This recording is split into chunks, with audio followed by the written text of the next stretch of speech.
আমাদের দ্বিতীয় পর্যায়ের অনুষ্ঠান। কবি মল্লিকা সেনগুপ্তের কবিতা কন্যা শ্লোক।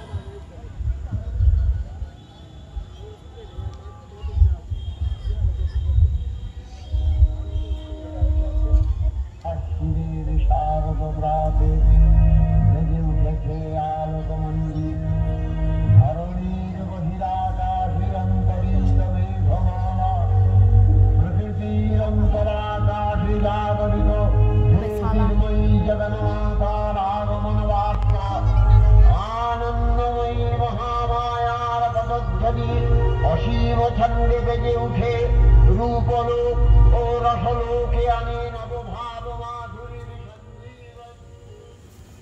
আশ্বিনের এক প্রাগৈতিহাসিক সকালে শ্রীরামচন্দ্র যে দুর্গার বোধন করেছিলেন, স্বর্গের দেবপুরুষগণ যুদ্ধে পরাজিত হয়ে যে রণদেবীকে অসুর নিধনে পাঠিয়েছিলেন, সেই দুর্গাই 21 শতকে নারীর ক্ষমতায়ন। তার মহাতেজ চিরজাগরুক আগুন হয়ে জ্বলে উঠুক মাটির পৃথিবীর প্রতিটি নারীর মধ্যে। হে মহামানবী, তোমাকে সালাম। মেয়েটির নাম দুর্গা সোরেন বটে। মেয়েটির নাম দুর্গা সোরেন বটে। মায়ের ছিল না অক্ষর জ্ঞান ছটে। সর্বশিক্ষা অভিযানে পেয়ে বৃত্তি, দুর্গা হয়েছে ইংরেজি স্কুলে ভর্তি। সাঁওতালি গান, ইংরেজি ভাষা বাহাতে, কম্পিউটারে শিখেছে ইমেল পাঠাতে। অঙ্কের স্যার ভুল হলে যোগ বিয়োগে গায়ে হাত দেয় পড়া শেখানোর সুযোগে। দুর্গা জানে না কোনটা যৌন লাঞ্ছনা। সেটা নোংরা বটে, কথাটা মানছ না। শেষে একদিন স্যারের নোংরা হাতটা মুছে দিয়েছে দুর্গা, মেরেছে ঝাপটা। ওরে অর্ধেক আকাশে মাটিতে শ্যাওলা, আকাশে উড়বে হবে কল্পনা চাওলা। যদি না বিমান ভেঙে পড়ে তার দুর্দার, মহাকাশচারী হবেই বটে দুর্গা। বিশ্বায়নে পণ্যায়নে খণ্ড খণ্ড মানচিত্রে বাংলা, বিহার, রাজস্থানে সাধারণী নমস্তুতে, কন্যব্রতে, পত্নীব্রতে, মোহমুদ্রা, ধ্বংসমুদ্রা প্রযুক্তিতে, গৃহকর্মে সাধারণী নমস্তুতে। আমার দুর্গা পথে প্রান্তরে স্কুল ঘরে থাকে। আমার দুর্গা বিপদে আপদে আমাকে মা বলে রাখে। আমার দুর্গা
যে মাকে আমরা সম্মান জানাই, যে নারীকে আমরা সম্মান জানাই,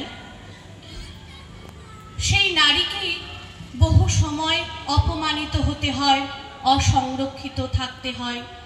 শুধুমাত্র পারিপার্শ্বিক পরিবেশ কেন্দ্রিক নয়, কিছু ক্ষেত্রে সেই নারী তার পরিবার কেন্দ্রিক বিক্রি হয়ে যায় কোনো নিষিদ্ধ পল্লীতে। তেমনই একটি কবিতা আমার একক নিবেদনে।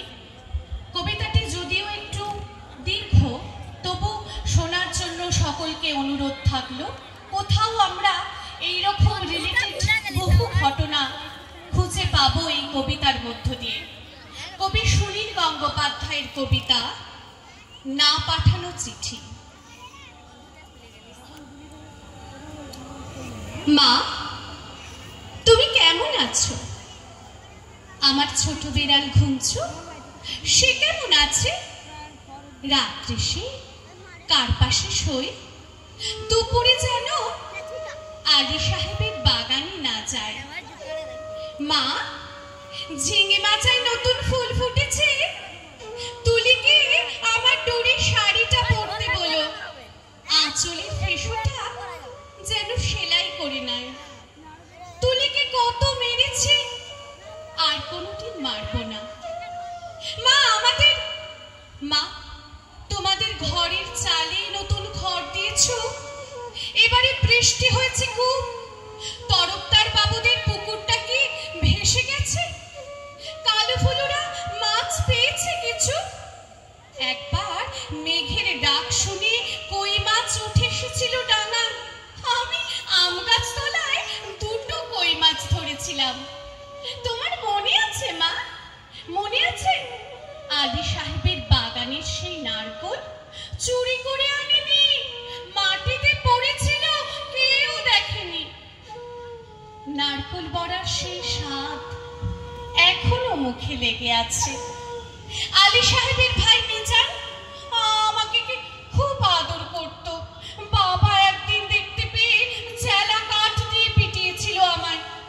আমার কি দোষ কেউ আদর করলে আমি না বলতে পারি? আলী সাহেবের বাগানে আর কোনোদিন যাইনি। আমি আর কোনো বাগানেই যাই না মা।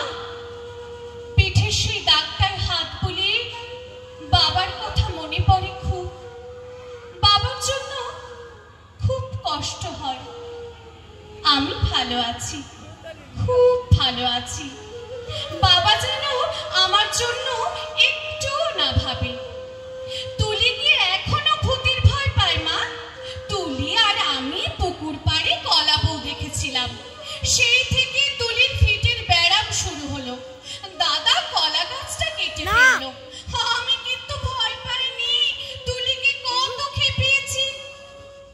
আমার আবার মাঝরাত্রে সেই কলা বউ দেখতে ইচ্ছে করে।